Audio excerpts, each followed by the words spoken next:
Dr. Crippen, Emma Thompson, is featured in a television interview about her groundbreaking finding. She genetically altered the measles virus to attack malignant cells.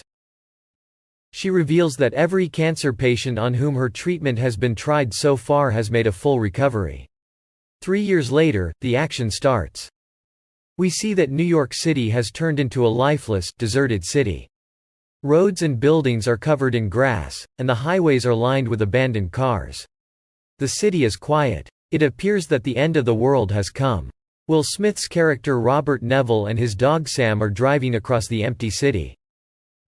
A herd of deer dart across his path, and he drives quickly after them to give chase. We understand it's a hunt when he tries to shoot them. The deer disperse and dash down a route that is blocked by abandoned vehicles. Neville runs after the buck while pursuing it on foot. A lion that has likely escaped from the NYC Zoo beat him to the kill as he rounds a bend and had the deer in his gunsights. Robert is divided between shooting the lion and its family, who also show there, and letting the deer be attacked by them. Robert then departs with Sam in tow as his watch alarm begins to beep. Neville's house is seen. Even though it is a standard American detached house, it appears to be in the middle of a combat zone.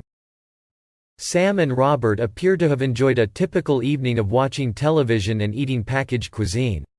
After taking a bath, Neville secures all of the doors and windows with heavy steel shutters and closes them. He slumbers with Sam in a bathtub while holding a firearm while screams fill the house. He has visions about how Sam, as a puppy, Zoe, Sally Richardson Whitfield, his wife, Marley, Willow Smith, and their family attempt to flee New York. Since Robert is a military doctor, he decides to stay in New York alone to try to halt the virus. Robert is depicted wearing a military uniform. They reveal their vacation plans to Marley.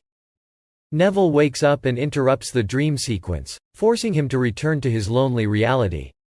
Robert works out at his home, which resembles a fortress, and then descends to the basement, where he keeps a little, cutting-edge laboratory. We can see that he has been testing a vaccine against the virus that has largely wiped out the human species. He has tested the vaccination, which is obviously just one of hundreds, on several mice in an effort to identify a workable treatment. With the exception of one, every mouse exhibits extreme aggression. Robert notes the mouse and decides that particular chemical is prepared for. Later, Robert visits a video rental shop where his sole interaction with people is through mannequins he has set up. It appears that he invented a game for himself to save his sanity. Later, while looking for supplies, he goes to some neighboring condos where he finds a room with a bed that is covered in plastic wrap and another room with 2 cribs. He expresses empathy for the death of loved ones, and we can see the grief in his eyes.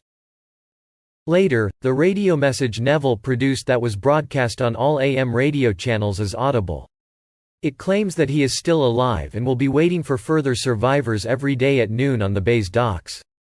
Sam notices a deer once more, so Robert and Sam pursue it.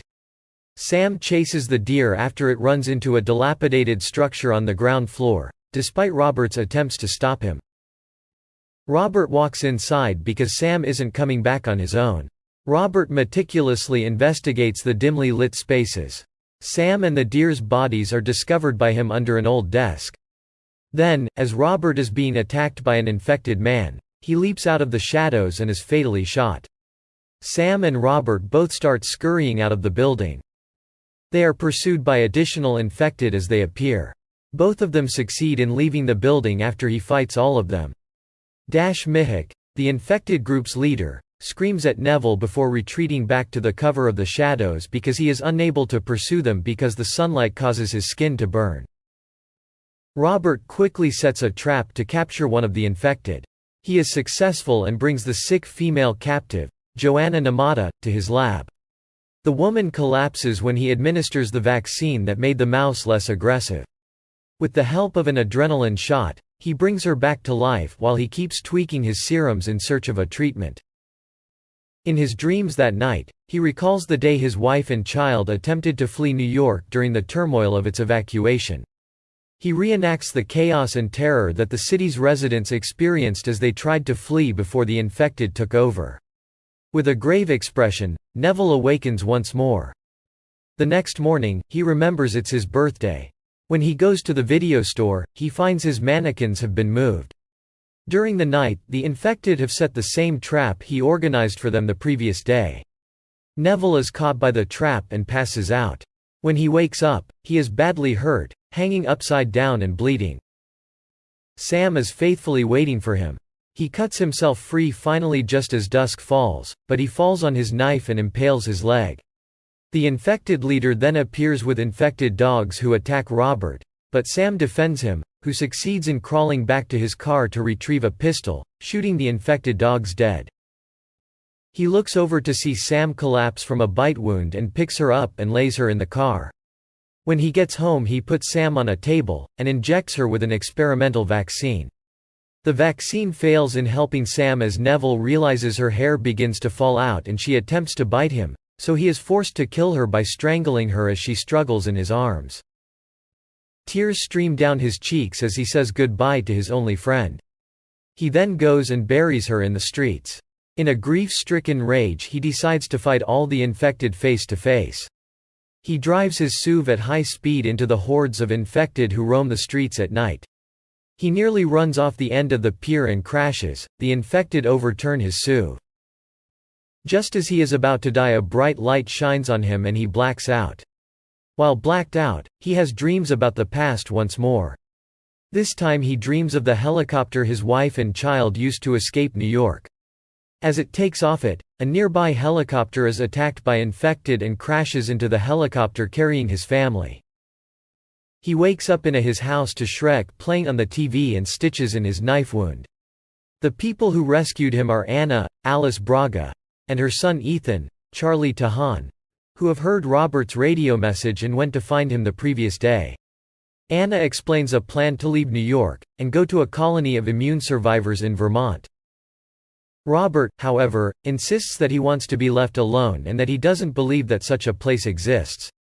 Later that evening, Robert realizes that the infected are attacking the house.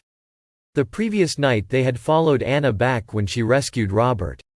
Although Robert's home defenses are comprehensive, the infected are so great in number they breach the shutters and make their way into the house.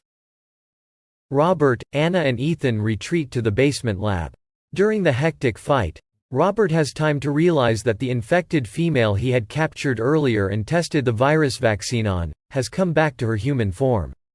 He takes a sample of her blood in a syringe and gives it to Anna, telling her to leave through a small trap door with Ethan.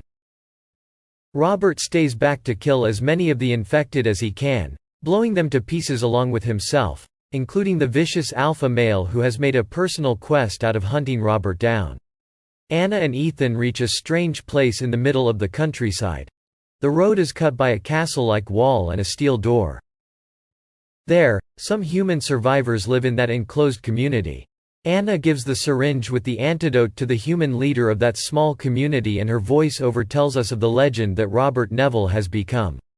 Well, I hope you like it, and if you do, please like and subscribe. Thanks for watching. Till another video, take care.